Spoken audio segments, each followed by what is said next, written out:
Now to our major discussion of tonight is about security, and that's why I said it concerns you. You need to listen to the conversation so you get a sense of what we're facing and the solution and the way out. There are several ways that you can look at it anyways, and a lot of Nigerians have different views on the security situation in Nigeria with the new breed of security threats in Nigeria, from the issues of banditry to kidnapping, cattle rustling, coupled with a battle to wrestle Boko Haram insurgency in the northeast of the country to a halt. But what would you consider as a solution to the insecurity challenges in the country? Well, there have been series of suggestions on from the issues of state policing to community policing, restructuring, and so many other things have been said. So today, the Inspector General of Police, Mr. Muhammad Adamu, says community policing is a solution to rising insurgency in the country. He was speaking at a presentation of the report on community policing. Mr. Adamu made a promise to implement the recommendations of the committee. Receiving the report by the committee, the Secretary to the Government of the Federation, Mr. Boss Mustafa, says the policy document has brought the country a step forward in the fight against insurgency. The committee has proposed innovative alternative funding mechanism to ensure the provision of infrastructure, equipping agencies with modern gadgets and weapons, and for the welfare and well-being of personnel. The committee emphasized the deployment of technology, particularly for intelligence gathering, preempting incidences of crime, and for resolving complex investigations. We highlighted the need for the Security Committee at the state and local government to be made functional, and the involvement of all strata of society, including the integration of informal security aspects into community policing strategy. Another issue brewing, that is being on the ground is the issue about insecurity is the farmers' herders clashes. So the governors of the 19 northern states of the nation have thrown their support behind the federal government's national livestock transformation plan with a resolution to implement the entire roadmap of the plan in all member states. Tonight on the program, we shall be discussing these issues paramount to issues of insecurity in Nigeria, of course, having some tendency or tilting to issues of the economy. Let's get perspective on the matter tonight. So experience and knowledge is part of what is being brought to the fore tonight on the program. I have joining me from our Abuja studio, the Executive Governor of Nasarawa State, Engineer Abdullahi Sule.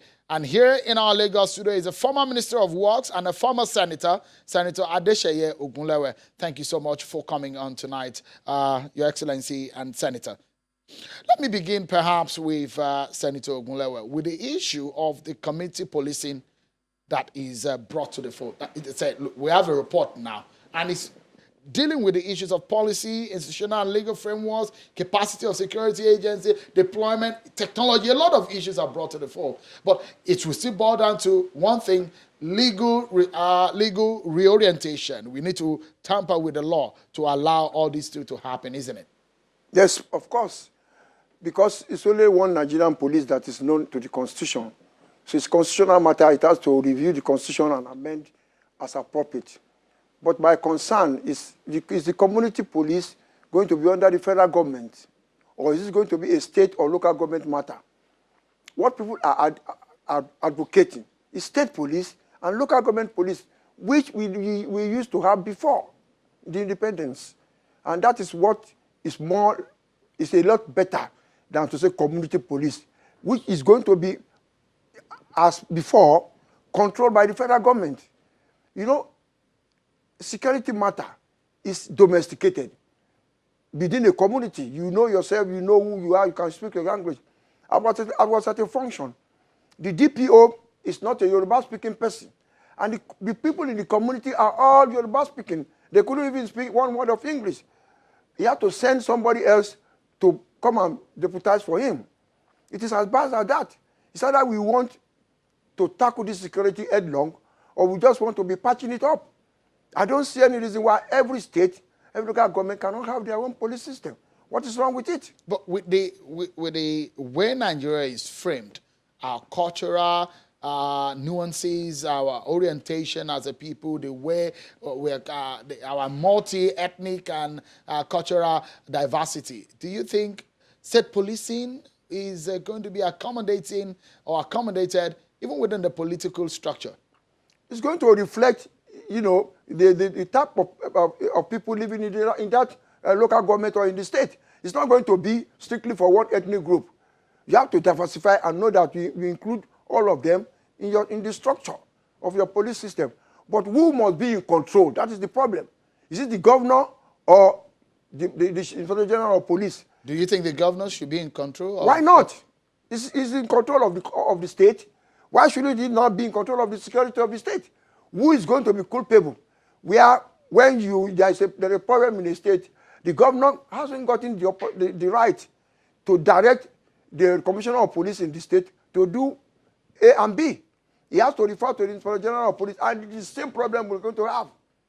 Let me turn to our Abuja studio, where the governor of Nasarawa State is there for you. Thank you so much, Your Excellency, for coming on tonight. Let me quickly ask you, how does this news of a community policing report come to you? I know if you were that weeks ago, your deputy governor was attacked where about 4 people were said to have been killed. Is this a good news for you, a way to go? Well, you see, it depends on the way we look at security. Security is a responsibility of every one of us. If we look at security as if there is one security agency that is going to take care of security of a particular area, I think we are looking at it all wrongly. We have to understand that security is a responsibility of every one of us, and it doesn't just come as arresting the security, but trying to find the root cause of it. The issue of this community policing comes in first when we visited the commissioner of police and when we had the security meeting, at the villa, and it was brought up, and we tried to look at the wisdom behind it. If you look at the issue of security in the past, during the colonial eras, you had all these native policemen, you have these whole people, even today, if you look at it, every community you will have a traditional ruler, community leader, stakeholders, this and that. They are really responsible for that community. It's not necessarily the police. So I actually got completely confused when the issue of if you send, for instance, a Yoruba man to Nasarawa, for instance, just because he cannot understand the language of that, therefore he is not going to be able to do a very good security work. I think that is off the way completely. We have to look at it that the right people who will help the security agencies are the communities. I live in Lagos for most of my career life since I returned from the US. And if you look at the work that has been done by people like LASMA, LASMA is not a police, but when it comes to the area of the traffic issues in LASMA, people are more afraid of LASMA than they are afraid of even the police. Yet the police are there. So in every one of these places, in Nasarawa we have something we call NAES, that they are more or less some kind of community policemen. We have all these vigilante groups. The moment all these groups are organized, they are going to do better work than even the security agencies that you are talking about. Because security is a responsibility of every particular community where they belong. That's the way I look at it. Governor, we will take a break, but when we come back, we will get your view as a matter of the benefit of your experience as a governor on what you think the way to go, especially when we talk about comparison between state policing and community policing, was the issue of Ruga and the livestock plan of the federal government. Don't go anywhere, everyone. We'll be right back.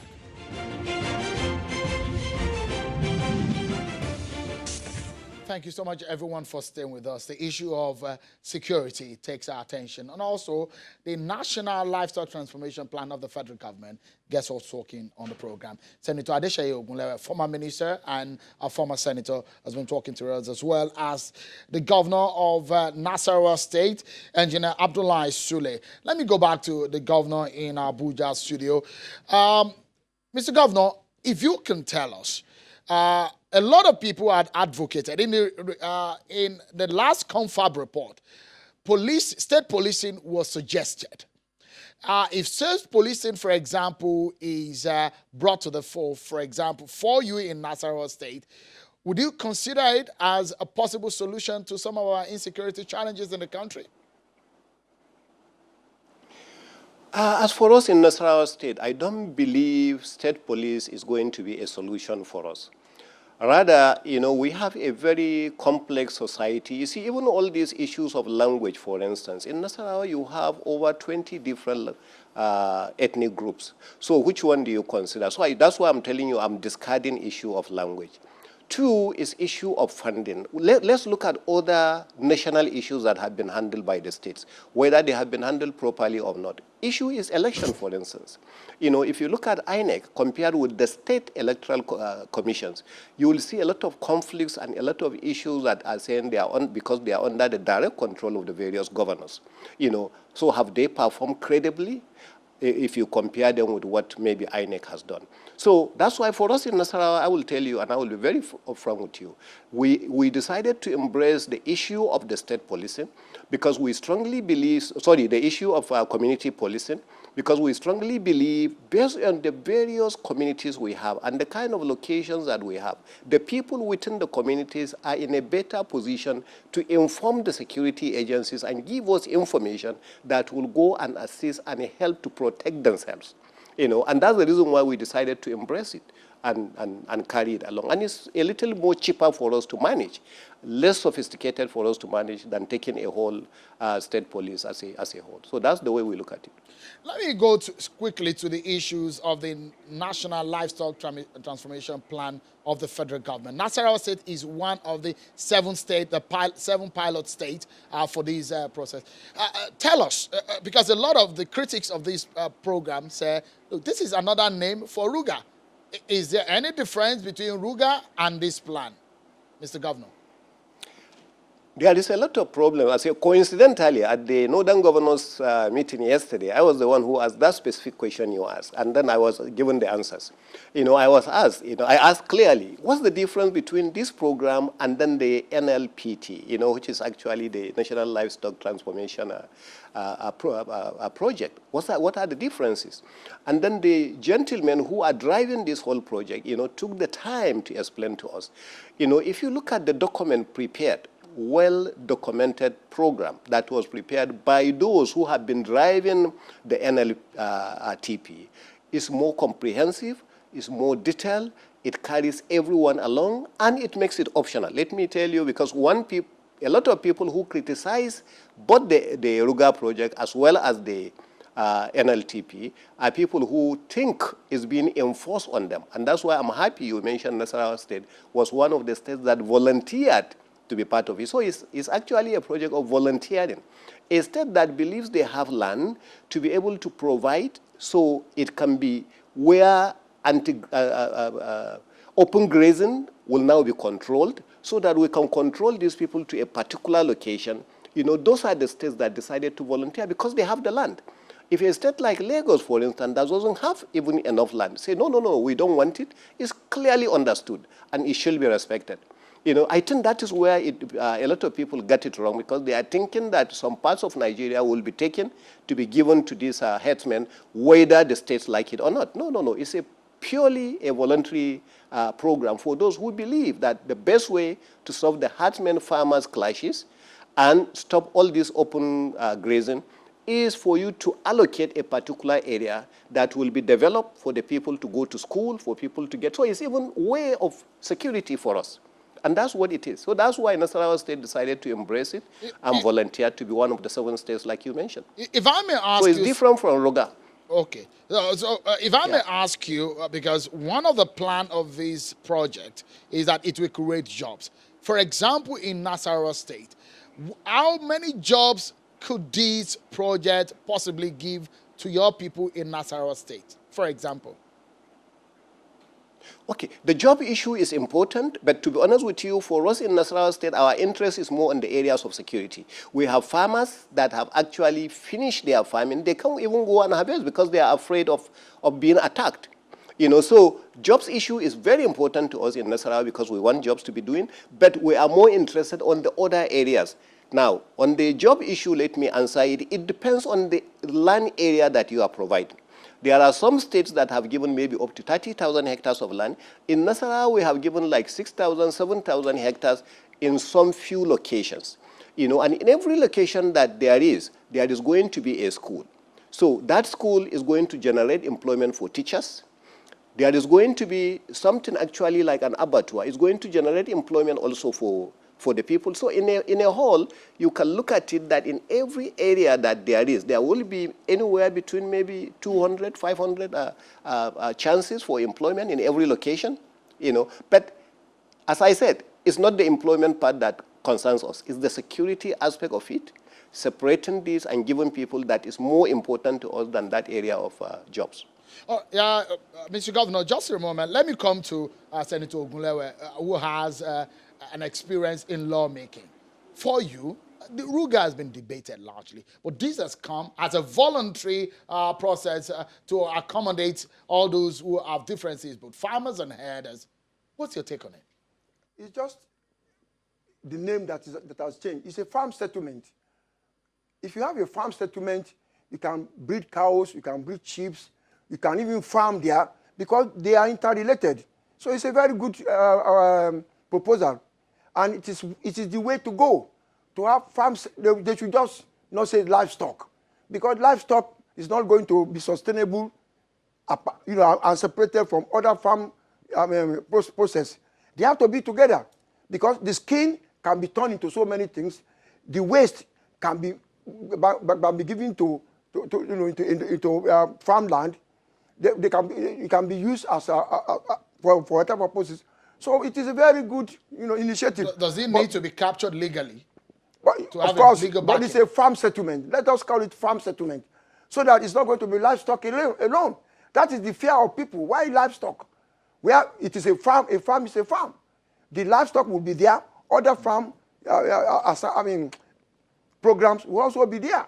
In the 10,000, 30,000 hectares that is going to be allocated. It will not necessarily only be to be livestock. That's my own view. It can be a farm settlement. Let me get the closing remarks from the governor of Nasarawa State. Governor Sule, as it stands right now, because the open grazing, you said that is out of the way now because of this project. So that, practically speaking, how then do you control the movement? Should some people not abide or stay with the concept of the livestock transformation plan? How do you, in security times, how do you control the open grazing idea? No, once you create this farm settlement, let me go with the Ogunlewe, with the engineer. I like the idea. Okay, we call it Ruga, we call it livestock transformation, we call it farm settlement, we call it whatever you want to call it. The whole idea is you are now creating a particular area for these herders and say, this is your location. This is where you are going to operate. This is the support you are getting from the states as well as the federal government, for instance, and maybe other donor agencies and other development partners. You are getting this. So this is your area. Move to that area. Leave the open farms alone.